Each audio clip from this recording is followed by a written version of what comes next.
Hello children, today we will start with our sexual reproduction in other organisms, page number 23. Now, there are various ways by which a sexual reproduction take place. The first one is your binary fission. You can see the figure. Binary fission is most common method of asexual reproduction in unicellular organisms like bacteria, amoeba, paramecium and euglena. In this method, the nucleus will divide first into two individual nuclei and then the cytoplasm divides into two parts, each containing the nucleus. Thus, two identical cells called daughter cells are formed, which grow into mature cells. Next is your multiple fission, which take place in chlorella and Chlamydomonas. This take place under unfavorable conditions when organisms form a cyst around them. Inside the cyst, the cell divides repeatedly to form daughter cells. When the conditions become favorable, the cyst breaks open and the daughter cells are released. Each daughter cell grows into a new organism. Next you can see is budding.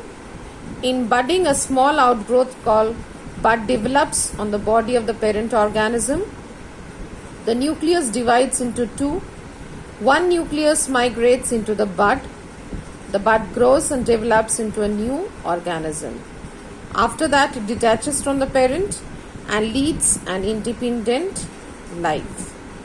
Sometimes the bud remains attached to the parent, and in this way a chain of buds is formed. Next we come to sexual reproduction in plants. Flowers are the reproductive organs of seed-bearing plants called angiosperms.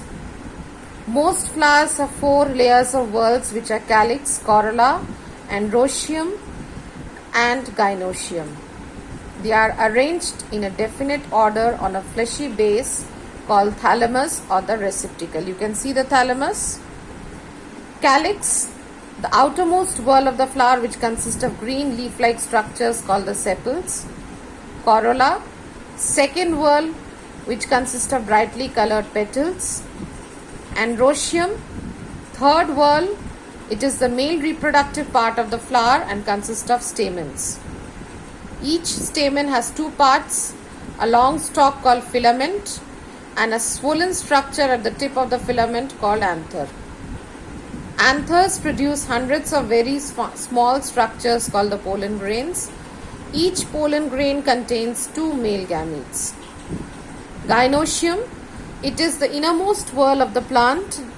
It is the female reproductive part of the flower. It consists of one or more pistils or carpels. Each pistil consists of stigma, style and ovary. Stigma is the topmost knob-like part of the pistil. You can see it extends into a long tube-like structure called style, which ends into a swollen base portion called ovary. The ovary contains one or more ovules. The female gamete, also known as egg, is formed inside the ovule. You can study the different parts of the flower using a hibiscus flower. First you observe the 5 green sepals. Remove the sepals. You will see the 5 colored petals. Remove the petals carefully. You will see a thin filament, which is called pistil.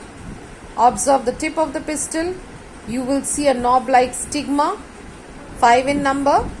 Just below the stigma are present stamens, which have anthers attached to short filaments. Pollination.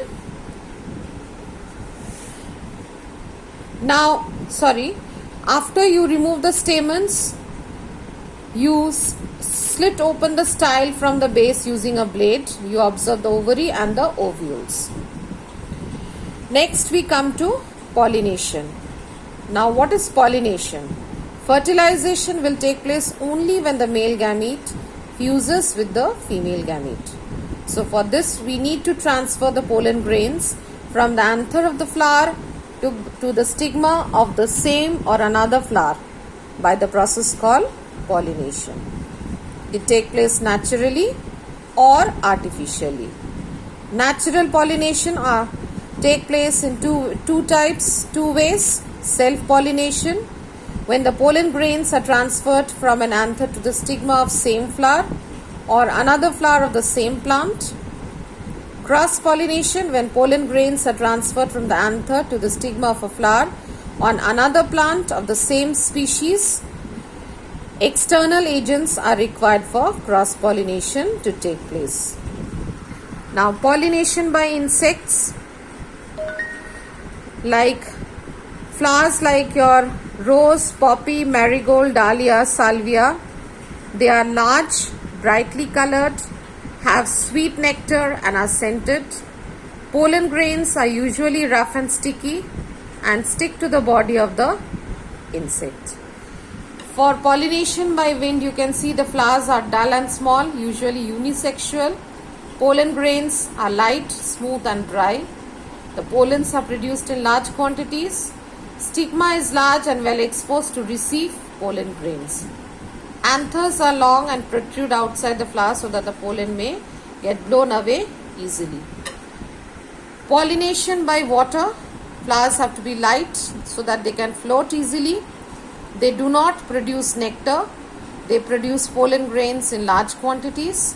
Male and female flowers are usually found in separate plant. Example, your Vallisneria hydralla. Pollination by animals. Animals like birds, squirrels and bats act as a pollinating agent when they suck nectar from the flowers of the plants like cotton tree. Artificial pollination or hybridization. Sometimes plants are pollinated artificially to develop a new variety of crop having characteristics of two plants. Crossbreeding is done by artificial pollination in order to have characteristics of both the varieties. This process is called hybridization, and the new variety of plant formed is known as hybrid. Hybrid plants are high yielding, disease resistant, and varieties of rice, maize and other plants have been produced by the process of hybridization. That's all for today's class. Next class we will start with fertilization, and please keep a record of the Zoom classes where we are going to discuss the question answers. Thank you and have a nice day.